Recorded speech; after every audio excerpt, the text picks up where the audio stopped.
ಕನ್ನಡ ಜಾಣ ನಮಸ್ಕಾರ. ಭಾರತದ ದೇವಾಲಯಗಳಲ್ಲಿ ದುಡ್ಡು, ಚಿನ್ನ, ವಜ್ರ, ವೈಡೂರ್ಯವನ್ನು ದೇಪಿದ್ದ್ಯಾರು? ಗಜನಿ ಮಾಮಂತ, ಗೋರಿ ಮಾಮಂತ. ಬಟ್ ಇವತ್ತು ಪ್ರೂವ್ ಆಗೋಯ್ತದು ಯಾರು ದೇಪಿದ್ರು ಅಂತೇಳಿ ಗೊತ್ತಾಗೋಯ್ತು. ಬಠಾ ಬಯಲಾಗೋಯ್ತು. ಇವತ್ತು ದೇವಸ್ಥಾನದಲ್ಲಿ ಪೂಜೆ ಮಾಡುವ ಎಲ್ಲ ಪುರೋಹಿತರು ಕಳ್ಳರಲ್ಲ, ಎಲ್ಲರೂ ಕಳ್ಳರಲ್ಲ. ಆದರೆ ಇವತ್ತು ಅಯೋಧ್ಯೆಯ ರಾಮ ಮಂದಿರದ ವಿಚಾರದಲ್ಲಿ ಎದ್ದಿದ್ದೀರಾ, ದೊಡ್ಡ ಬುಗ್ಲೆ ಎದ್ದಿದ್ದೀರಾ. ಸಾವಿರಾರು ಕೋಟಿ ಮುಂಡಾಚರು, ಕಳ್ಳರು, ಖದೀಮ್ರು. ಶ್ರೀರಾಮಚಂದ್ರನಿಗೆ ರಾಮ ಯಾರ್ರಿ? ಹರಿಶ್ಚಂದ್ರನ ವಂಶಸ್ಥನು. ಅಂಥ ರಾಮ ದೇವಸ್ಥಾನದಲ್ಲಿ ಕಳ್ತನ ಮಾಡಿದ ಅಯೋಗ್ಯರಿದಾರಲ್ಲ, ಆ ಮುಖ್ಯ ಪೂಜಾರಿ ಅವನು ಹೇಳ್ತಾ ಇದ್ದಾನೆ, ಒಬ್ಬನ ಬಲಿ ಕೊಡಬೇಕು, ಬಲಿ ಆಗ್ಬೇಕು. ಇದಕ್ಕೆ ಯಾರನ್ನು ಬಲಿ ಕೊಡಬೇಕು ಅಂತ ಹೇಳಿದ್ದಾನೆ, ಅದನ್ನು ನೋಡೋಣ. ಮತ್ತೆ ರಾಮನ ಜೊತೆ ಅವತ್ತಿದ್ದವರು ದಕ್ಷಿಣದ ಕೋತಿಗಳು, ಅಂದ್ರೆ ರಾವಣನ ಜೊತೆ ಯುದ್ಧ ಮಾಡುವಾಗ ಇದ್ದಂಥವ್ರು ದಕ್ಷಿಣದ ಕೋತಿಗಳು. ಅದರ ಬದಲಾಗಿ ಉತ್ತರದವ್ರು ಇದ್ದಿದ್ರೆ ಏನಾಗ್ತಾ ಇತ್ತು? ಶ್ರೀರಾಮಚಂದ್ರ ಸೀತಾಮಾತೆಗೆ ಹೇಳಿದನಂತೆ, ಒಡವೆ ಎಲ್ಲ ಹುಷಾರು, ಸರಿಗೆ ಗಂಟಾಕ್ ಇಟ್ಕೊಂಡ್ಬಿಡು, ಕಳ್ಳನ ಮಕ್ಕಳು ಸರಿಲ್ಲ ಅವರು ಅಂತ ಹೇಳ್ಬಿಟ್ಟು. ತೇಜಸ್ವಿ ಸೂರ್ಯ ಅವರು ಮೊನ್ನೆ ಅದು ಯಾವುದೋ ಒಂದು ಮಾರ್ಕೆಟಲ್ಲಿ ಹನುಮಾನ್ ಚಾಲೀಸ್ ವಿಚಾರದಲ್ಲಿ, ಯಾವುದೋ ಸಾಬ್ರ ಅಂಗಡಿ ಈ ವಿಚಾರದಲ್ಲಿ ಮಾರವಾಡಿಗಳ ಜೊತೆ ನಿಂತ್ಕೊಂಡು ಬೀದಿಗಿಳಿದು ದೊಡ್ಡ ಮಟ್ಟದಲ್ಲಿ ಪ್ರತಿಭಟನೆ ಚಳವಳಿ ಮಾಡಿದ್ರು. ಇವಾಗ ಎಲ್ಲಿ ತೇಜಸ್ವಿ ಸೂರ್ಯ? ಧ್ವನಿ ಹೊರಡಲ್ವಾ? ಅಥವಾ ಆದಿತ್ಯನಾಥನ್ಗೆ ಬುಲ್ಡೋಜರ್ಗೆ ಡೀಸೆಲ್ ಇಲ್ವಾ? ನಮ್ಮ ಪ್ರಧಾನಿ ಮನ್ ಕಿ ಬಾತೋ ಮಂಗನ್ ಮಾತೋ ಸೌಂಡೇ ಇಲ್ವ ಅದಕ್ಕೆ? ಅದಕ್ಕಿಂತ ಬಹಳ ಪ್ರಮುಖವಾಗಿ ಒಬ್ಬ ವ್ಯಕ್ತಿ ಇದ್ದಾರೆ. ಅಂದರೆ ರಾಮನ ಅಯೋಧ್ಯೆ ರಾಮ ಮಂದಿರದ ಗರ್ಭಗುಡಿಯಲ್ಲಿ ಓದ್ತಿದ್ದು 3 ಜನ.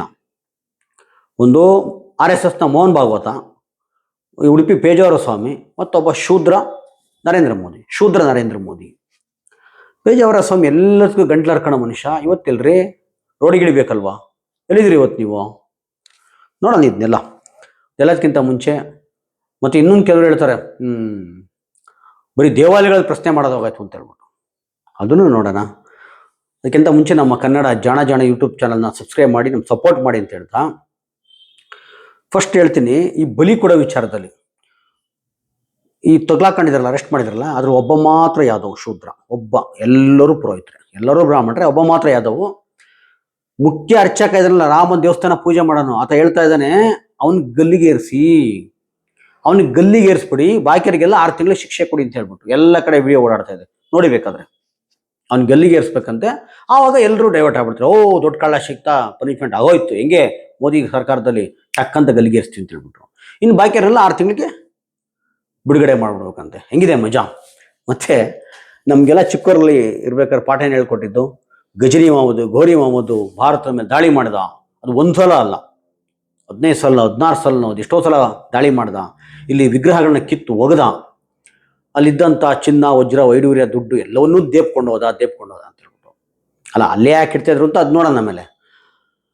ಆದ್ರೆ ಈಗ ಗೊತ್ತಾಯ್ತು, ಸಾಬ್ರುಗಳು ದೇಪಿದ್ರೆ, ಸಾಬ್ರುಗಳು ಕಳ್ತನ ಮಾಡಿದ್ರೆ, ಅವ್ರ ಮಕ್ಳು ಯಾಕಿನ್ನು ಟ್ಯಾಪೆ ಹಾಕೊಂಡು, ಪಂಚರ್ ಹಾಕೊಂಡು, ನಟ್ಟು ಬೋಲ್ಟ್ ಫಿಟ್ ಮಾಡ್ಕೊಂಡಿರ್ತಾ ಇದ್ರು, ಅವರು ಶ್ರೀಮಂತರಾಗಿರ್ತಾ ಇದ್ರು. ಇಲ್ಲ, ಈ ನನ್ನ ಮಕ್ಕಳೇ ದೇಪಿದ್ದು. ಅಲ್ಲಿಯ ಪೂಜೆ ಮಾಡೋರೆ ಅವತ್ತು ಈ ಪುರೋಹಿತರೇ ದೇಪಿದ್ದು. ಈ ಸಂಘಿಗಳು ಯಾವಾಗಲೂ ಸಾಬ್ರ ಬಗ್ಗೆ ಒಂದು ಮಾತಾಡ್ತಾ ಇರ್ತಾರೆ, ಎಲ್ಲ ಮುಸಲ್ಮಾನರು ಭಯೋತ್ಪಾದಕರಲ್ಲ, ಆದರೆ ಭಯೋತ್ಪಾದಕರೆಲ್ಲ ಮುಸಲ್ಮಾನರೇ ಅಂತ ಹೇಳ್ಬಿಟ್ಟು.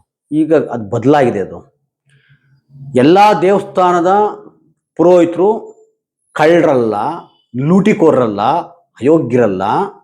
ಆದರೆ ದೇವಸ್ಥಾನದ ಹುಂಡಿ ಕದಿಯೋರೆಲ್ಲ ಪುರೋಹಿತರೇ. ಎಲ್ಲ ಪುರೋಹಿತರು ಕಳ್ಳರಲ್ಲ, ಅದಕ್ಕೆ ಏನೇನು ಕಳ್ತನ ಇದೆ ಆ ಮಾಡೋರೆಲ್ಲ ಪುರೋಹಿತರೇ, ಲೂಟಿ ಹೊಡೆದ್ರೆಲ್ಲ ಪುರೋಹಿತರೇ. ಯಾರನ್ರಿ ಕದ್ದಿರೋದು ನೀವು? ಶ್ರೀರಾಮಚಂದ್ರ ಯಾರು? ಸತ್ಯ ಹರಿಶ್ಚಂದ್ರನ ವಂಶಸ್ಥನು. ಸತ್ಯ ಹರಿಶ್ಚಂದ್ರನ ಕಥೆ ಹೇಳ್ತೀವಿ, ಕಾವ್ಯ ಬಂತು, ಮಹಾತ್ಮ ಗಾಂಧೀಜಿ ಮೇಲೆ ದೊಡ್ಡ ಪ್ರಭಾವ ಬೀರ್ತು, ಸತ್ಯನೇ ಹೇಳ್ಬೇಕು ಅಂತ. ಆ ವಂಶದ ಕುಡಿ ಶ್ರೀರಾಮಚಂದ್ರ ಅಲ್ವಾ? ಅವನ ದೇವಸ್ಥಾನದಲ್ಲೇ ಕದ್ದು ಬಿಟ್ರಲ್ಲ. ನಂಗೆ ತುಂಬ ಜನ ಹೇಳೋರು, ಒಂದಷ್ಟು ಜನ, ಅಥವಾ ನನಗೂ ಅನಿಸಿತ್ತು, ಪುರೋಹಿತರು ನಾಸ್ತಿಕರು, ದೇವರಿಲ್ಲ ಅಂತ ಚೆನ್ನಾಗಿ ಗೊತ್ತು ಅವ್ರಿಗೆ, ದೇವರಿಲ್ಲ ಅಂತ ಚೆನ್ನಾಗಿ ಗೊತ್ತು. ಅವರು ಹೊಟ್ಟೆಪಾಡಿಗೆ, ಅವ್ರು ಬದುಕೋಕ್ಕೋಸ್ಕರ ಈ ಶಾಸ್ತ್ರ, ಪುರಾಣ, ಮಂತ್ರ, ಆಳ ಮೂಳ ಎಲ್ಲನ ಹೇಳಿ ಈ ಶೂದ್ರ ಮುಂಡೆವನ್ನ ಎಲ್ಲರೂ ಬಂಧಿಸಿಟ್ಟಿದ್ರು ಅಂತ ಹೇಳ್ಬಿಟ್ಟು. ಅವ್ರಿಗೆ ದೇವ್ರಿದ್ದಾನೆ ಭಯ ಮತ್ತೊಂದಿದ್ರೆ ಅವ್ರು ಯಾಕ್ರೆ ಕಳ್ತನ ಮಾಡ್ತೀವಿ ಈಸಿಯಾಗಿ?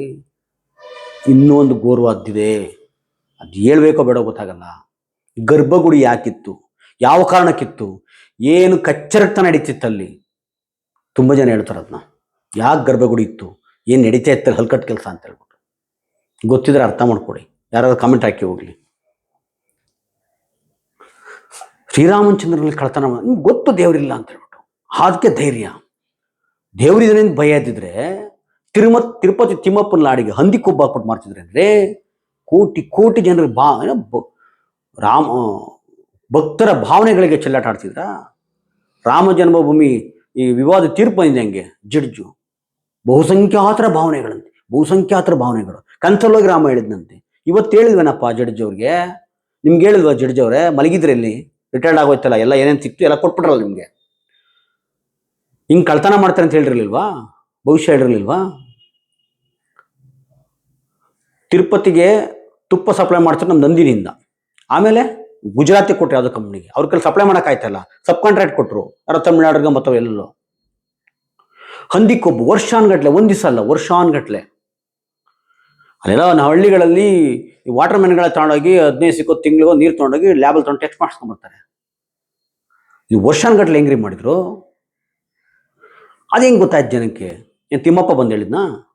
ತಿಮ್ಮಪ್ಪ ಬಂದು ಹೇಳಿದ್ನೇನ್ರಿ?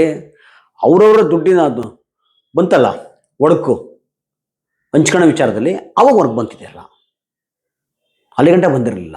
ಅಂದರೆ ನಿಮ್ಗೆ ಚೆನ್ನಾಗಿ ಗೊತ್ತು ದೇವರಿಲ್ಲ ಅಂತ.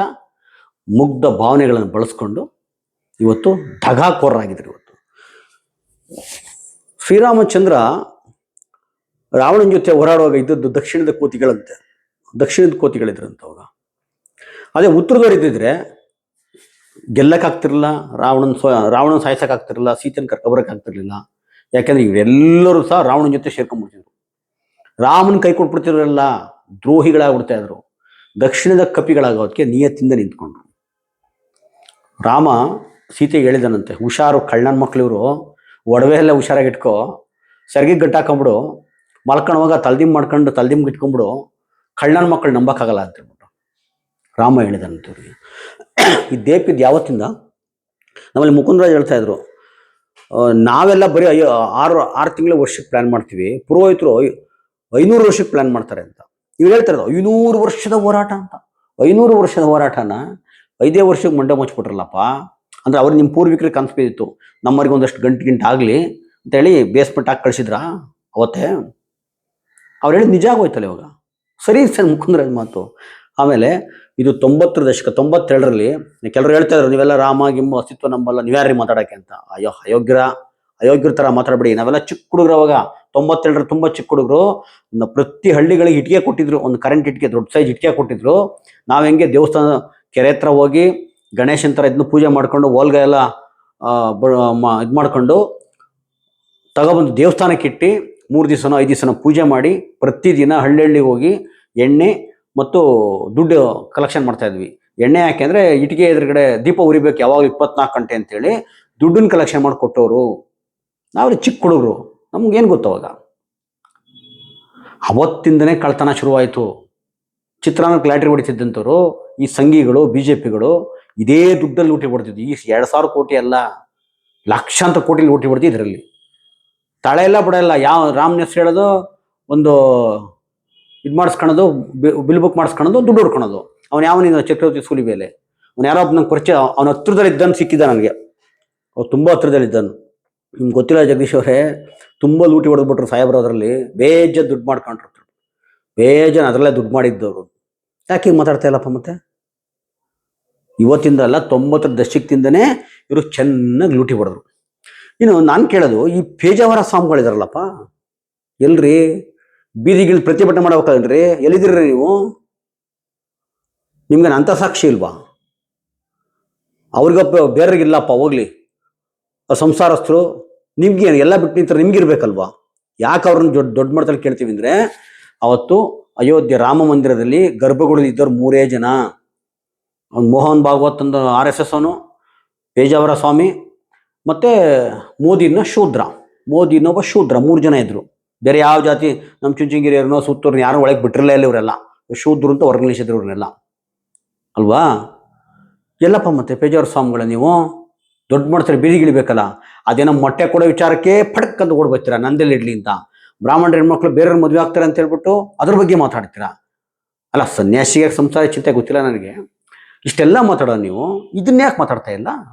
ಇನ್ನೊಬ್ರು ಇದ್ದಾರೆ ನಮ್ಮ ತೇಜಸ್ವಿ ಸೂರ್ಯ, ಅವರು ಸಂಸದರು.